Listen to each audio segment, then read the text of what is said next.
Ilagay mo lamang sa iyong dibdib ang iyong palad upang mababaliw siya ng husto sa sobrang pagmamahal sa inyo. Hello mga guys, kumusta kayo? Panibagong araw, panibagong video na naman tayo. And sa araw na ito ay isa na namang video ang aking tuturo sa inyo na simpleng gabay o simpleng pamamaraan na makakatulong sa atin. At bago ang lahat, gusto ko lang mag-disclaimer sa mga taong hindi naniniwala at hindi gusto ang mga kagaya nitong video. Please skip this video and maghanap kayo ng videos na gustong gusto nyo. Dahil ang video na ito ay para lamang ito sa mga taong naniniwala and gusto mag-try. So ngayon ituturo ko sa inyo kung paano siya mababaliw ng husto sa sobrang pagmamahal sa inyo. Gamit lamang ang inyong palad or gamit lamang ng inyong palad sa paglagay lamang dito sa iyong dibdib.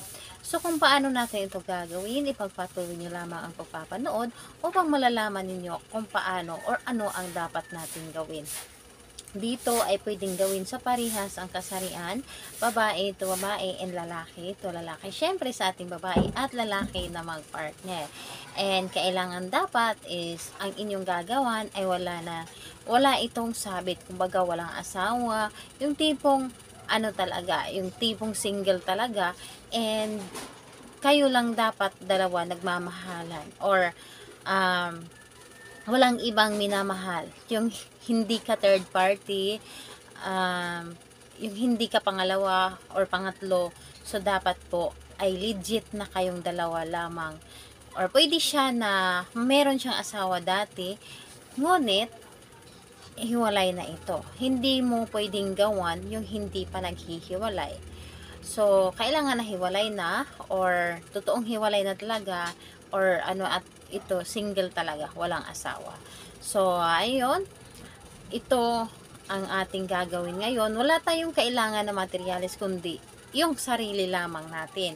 Sarili lamang natin ang ating kailangan dito sa paggawa ng ritual na ito or meditation. So, ito ay isang meditation.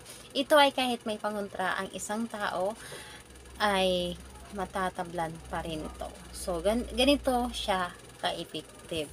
So, kailangan na mag-isa kang gumawa, kailangan na buo ang inyong tiwala, kailangan na hindi ka nagdududa sa inyong dapat gawin, kailangan na 100% na naniniwala ka sa ganito.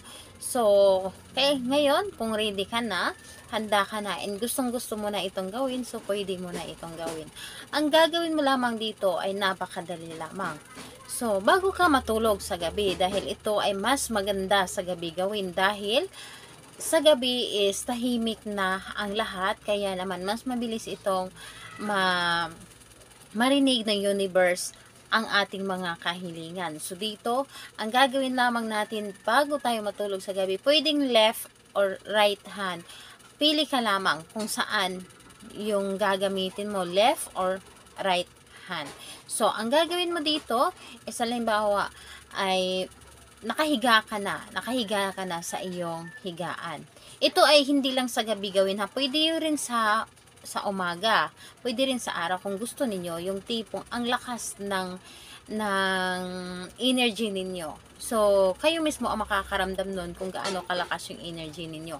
So, ngayon, kung nakahiga na kayo sa gabi or saan man kayo, so, ito ay example sa gabi. Nakahiga na kayo sa gabi, ilagay ninyo sa iyong dibdib ang inyong kamay. Ilagay ninyo or pwedeng dalawa, ilagay ninyo and ramdamin ninyo yung buong pagmamahal ng inyong target. Ramdamin ninyo kung gaano mo siya kamahal, and i-visualize ninyo siya. I-visualize ninyo yung mga positive, yung gaano kayo kasaya, gaano or ano yung mga past ninyo na masyal kayo, mga happiness ninyo, yun ang isipin ninyo. Huwag kayong mag-isip yung mga hindi ninyo pagkakaunawaan. Yung nag-aaway kayo, so iwasan ninyo yun na mag-isip ng ganon. So, habang nagbi-visualize ka, yung dalawa mong kamay or isang kamay nandito sa iyong dibdib.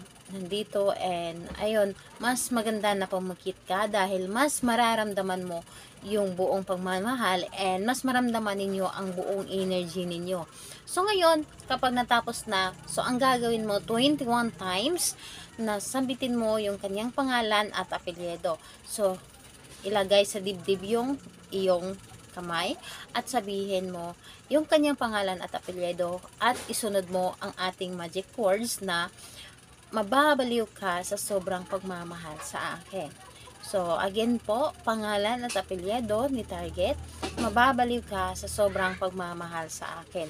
So, yun po ang inyong sasabihin or babanggitin hanggang matapos ang 21 times. So, 21 times po dapat ang inyong sasabihin. Again, pangalan at apelyido lamang ni target at sabihin mo, mababaliw ka sa sobrang pagmamahal sa akin. So, kailangan na hindi lamang dapat na lumabas sa iyong bibig yung mga sinasabi mo, kundi nanggagaling sa inyong puso. Dinaramdam ninyo kung gaano ninyo kamahal si target, kaya naman ipaparamdam din ni target sa inyo kung gaano kanya kamahal, na mababaliw siya sa sobrang pagmamahal sa inyo. So ganun lamang kasimple. So dito is mabilis itong mararamdaman, and kung gabi-gabi mo itong gawin or araw-araw mo itong gawin, ito po ay mabilis na mararamdaman ni target, at talaga naman si target hindi lamang mababaliw sa sobrang pagmamahal sa inyo, kundi ay maghanap-hanap ito sa inyo. Hahanapin kanya, lagi kanyang mamiss, yung tipong lagi kanyang makikita, lalong-lalo na kapag LDR kayo. So kung sa LDR kayo, mas maganda na ito ay inyong gagawin dahil hindi makakawala or hindi magawa ni ka-LDR na magloko sa inyo. So, matatakot si LDR na magloko sa inyo, and magiging straight siya sa inyo na hindi niya kailangan na lokohin ka, hindi niya kailangan na humanap pa ng iba dahil ikaw lamang ay sapat na. So, ganun lamang po kasimple. Pwede mo siyang gawin sa araw, pwede mo siyang gawin sa gabi. Pili lamang kayo, pero mas isasuggest ko sa inyo ang gabi dahil sa gabi ay malakas, dahil tahimik na ang lugar, kaya naman mabilis itong marinig ng ating universe. At kung may mga katanungan kayo, huwag lamang mahiya na mag-comment sa baba upang ma-replyan ko kayo. Bye-bye everyone. God bless us all.